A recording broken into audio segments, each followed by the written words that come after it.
World war 1 जिसमें 1.5 से 2 करोड़ लोग मारे गए थे, वो किस तरह स्टार्ट हुई और 5 मुल्कों से स्टार्ट होने वाली ये जंग किस तरह पूरी दुनिया में फैली, जानेंगे इस वीडियो में। तो देखिए, उस टाइम पे जो ऑस्ट्रिया का एम्परर था, उसके भाई का बेटा था जिसका नाम था आर्चड्यूक। 28 जून को वो अपनी वाइफ के साथ बोस्निया ट्रेवल कर रहा था और वहां पे उसको गोली मार के उसका कत्ल कर दिया जाता है। और जिसने कत्ल किया था उसका नाम था गैव्रिलो प्रिंसेप, जो 19 साल का लड़का था और वो ब्लैक हैंड ग्रुप से था। तो ऑस्ट्रो हंगरियन अंपायर ने इस कत्ल का इल्जाम लगा दिया सर्बिया के ऊपर, क्योंकि ब्लैक हैंड ग्रुप सर्बिया का था। देखिए, वैसे तो हमें ये बताया जाता है कि एक शाही खानदान के हस्बैंड और वाइफ का कत्ल होने की वजह से ये जंग स्टार्ट हो गई थी, लेकिन ये पूरा सच नहीं है। असल में उस टाइम पे दुनिया की जितनी भी बड़ी ताकतें थी, वो ज्यादा से ज्यादा मुल्कों को अपनी कॉलोनीज बना रही थी। जैसे कि जो इंडिया था, वो पहले ब्रिटिश इंडिया हुआ करता था, उसके ऊपर ब्रिटेन का कब्जा था। तो उस टाइम पे ज्यादा से ज्यादा मुल्कों के ऊपर कब्जा करना दुनिया के हर बड़ी ताकत की भूख थी।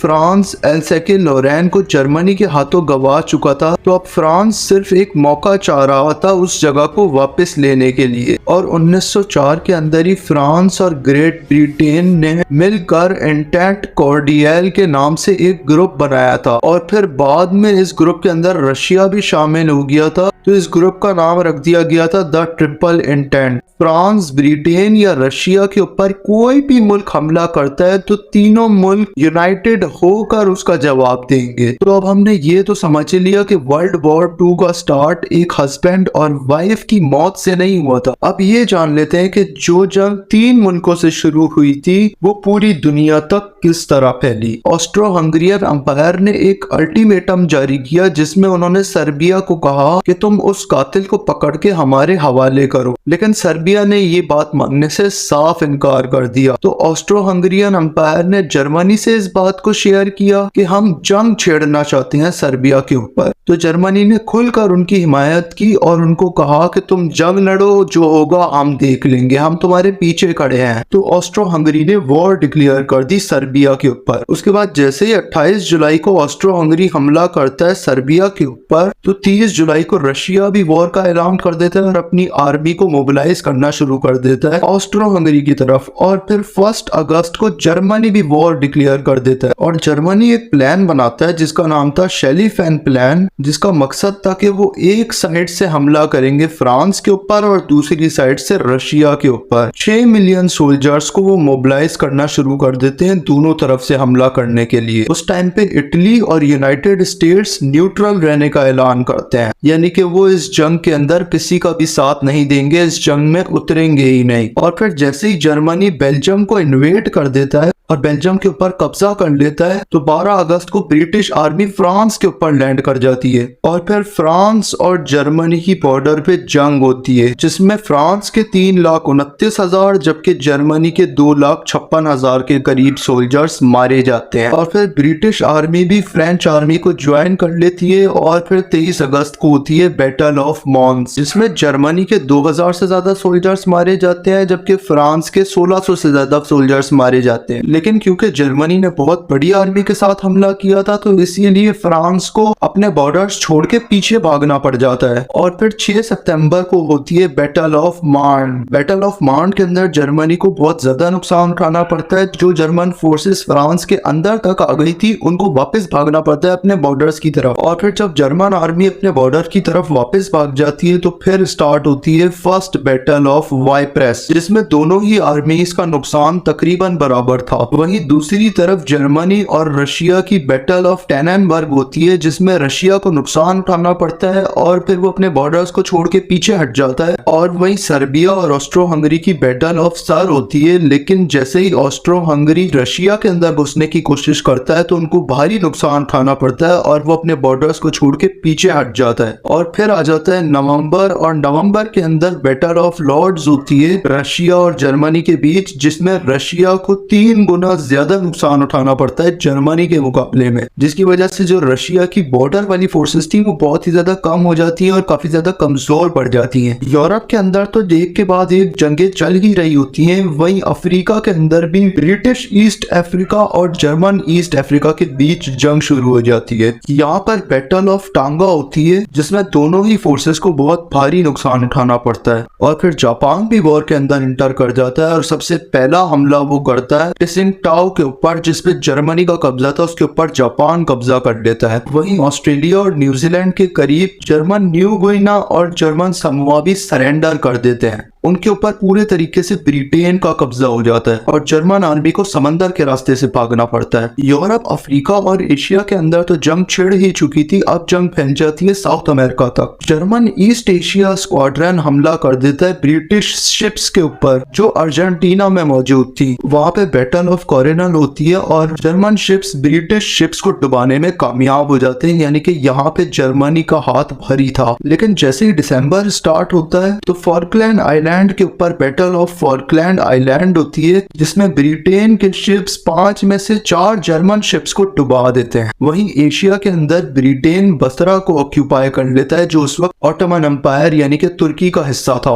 वहीं ऑस्ट्रो हंगरी बेलग्रेड को ऑक्यूपाई कर लेता है जो सर्बिया का कैपिटल था।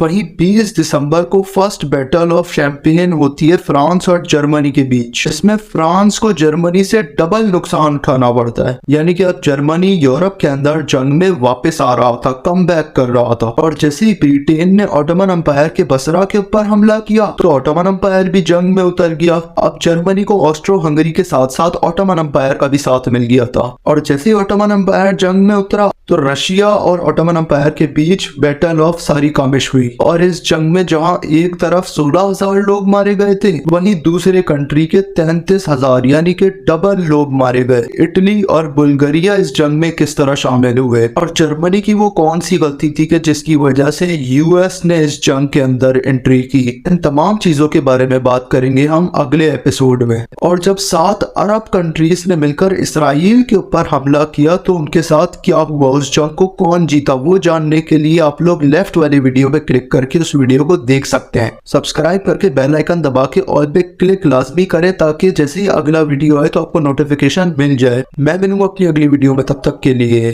Good bye.